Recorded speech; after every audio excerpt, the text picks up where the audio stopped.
Kevin asked her what gift would make a woman the happiest. The teacher spoke of a gold helm, and coincidentally, Kevin had one. The next day, David was on her way to school, hearing classmates discussing his mom's divorce. Suddenly, he saw the school bully with his daughter. He suddenly felt tense at one spawn. Why? Sophie saw the trash all around. She was about to grab a new trash bag. I heard your parents got divorced. Sophie thought he was being troublesome. Little did she know Zan was comforting her. He said every home has its own strife. My parents divorced too. Actually, that night Sophie cried alone for a long time. The bullies saw it all.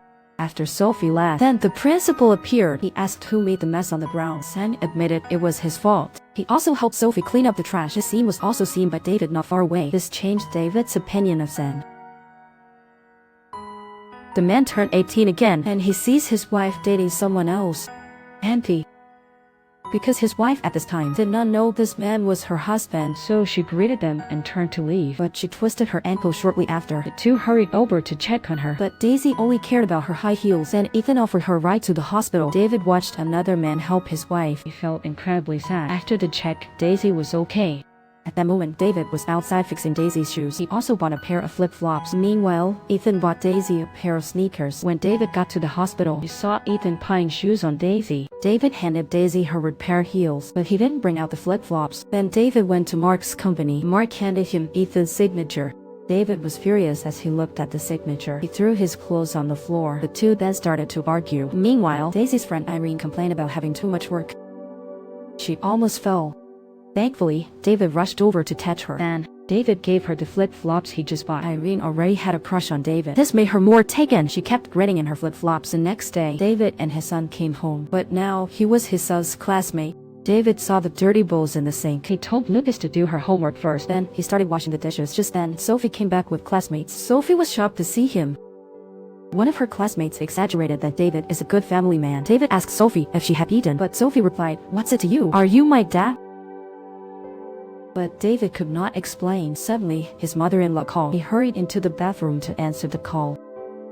David falsely claimed that he was on a business trip. The mother-in-law asked why he divorced Daisy. David quickly apologized. After hanging up the phone, David had just stepped out of the bathroom.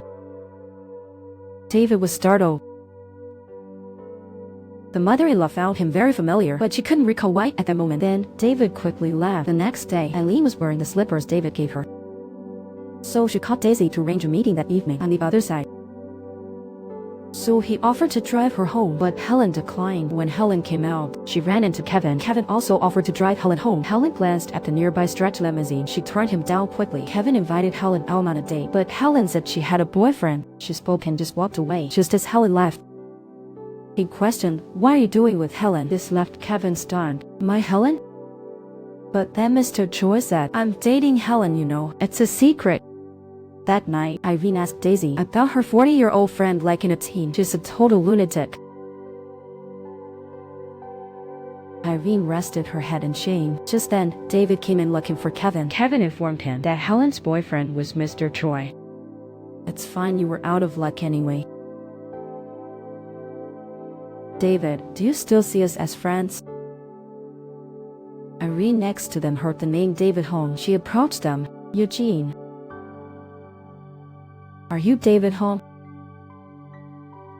David and Dezin immediately stood up. In the confusion, David called out Irene's name, but Irene hadn't told them her name. Irene was more certain he was David Hong now. At that moment, Dezin returned. Dezin said she had something to do and left, but Irene stopped her. She planned to share the secret. "I need to tell you something."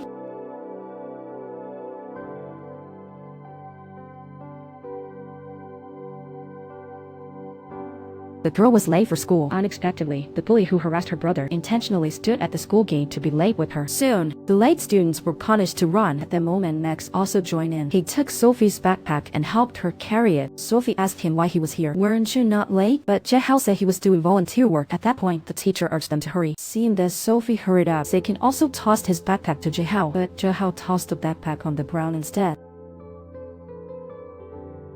"Hey, damn it!" After class, Sophie's pen case was left on her seat. Justin picked up the pen pouch, ready to give it to Sophie, but Kasekin also grabbed the pen pouch. Neither boy was willing to let go. At that moment, Sophie returned. Seeing the two of them, she took the pouch from their hands and walked away. Meanwhile, Eileen accidentally learned David Holmes' true identity. She intended to tell Daisy this news, but too excited, she couldn't get the words out. Daisy was eager to leave. Let Eileen say it next time. After Daisy left, Kevin lied, claiming he had just talked to David Holmes, but lively Eileen didn't buy it. She took out her phone and called David Holmes. Hearing the phone ring on the table, she confirmed David Holmes' identity. Really?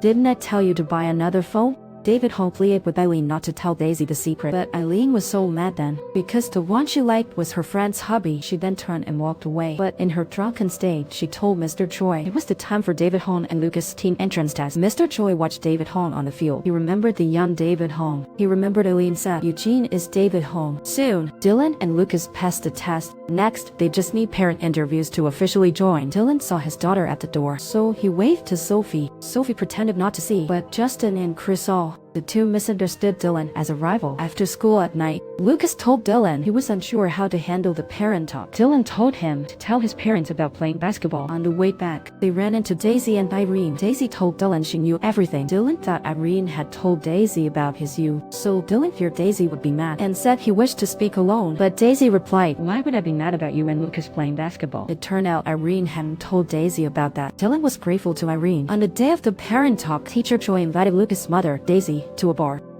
A few men started to make a scene with Daisy. Daisy couldn't stand it and was ready to go, but Mr. Choi stopped her. He gave her an account to pay. To get bribes from parents, he told Daisy if she didn't pay, Lucas would lose his chance to compete. You would be the one ruining your son's dreams. Soon after, Kevin, as David Holmes' dad, also arrived at the bar. Mr. Choi also gave Kevin an account. This made Kevin furious. He dropped a note and left. Back home, he told David Holmes about Mr. Choi collecting bribes. The next day, David Holmes.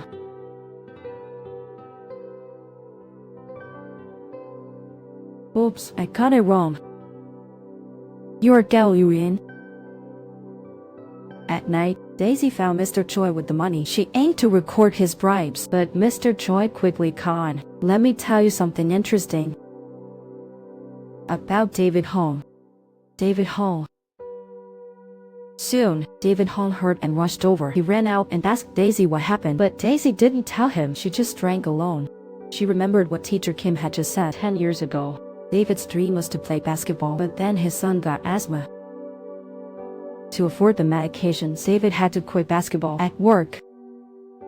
But he could only bear it silently, so David turned to drinking more. This made Daisy increasingly unhappy with him. Thinking of this, Daisy began to cry. David, who was outside, saw the scene. He felt very sad, but he couldn't show who he was. The next day, since they hadn't paid, Teacher Kim claimed it was because they were juniors and made them clean the court. David, feeling for his son, let him leave first. Chris, just coming out, saw his dad here and quietly followed him. He then saw his dad give a money to Teacher Kim. Chris felt embarrassed by his dad's actions. His dad said, "If you were more capable, why would I need to bribe anyone?" With that, he slapped him. Chris picked up the stick to hit back. Luckily, David stopped him fast. Chris warned David, "Tell him to shut it," but David handed him a beer.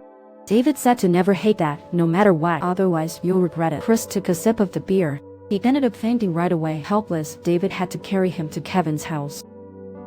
That man saw another man hugging a woman. He charged in and punched him. They were soon taken to the cop shop. Mr. Choi said he hit me first. The cops urged them to make peace. Kevin took out his phone to call Teacher Helen. Mr. Choi hurriedly stopped him. They soon came out of the police station. They ran into Helen arriving. Kevin told Helen her boyfriend is hugging another woman. This left Helen confused. It turned out Kevin misunderstood Mr. Choi to be Helen's boyfriend. At that point, Helen explained she said she had a boyfriend to turn Kevin off. That's why she claimed she had a boyfriend to stop Kevin from misreading them. Mr. Choi said to Helen, "Don't pretend to be so aloof. It's all because you flirt around. That's why people misunderstand."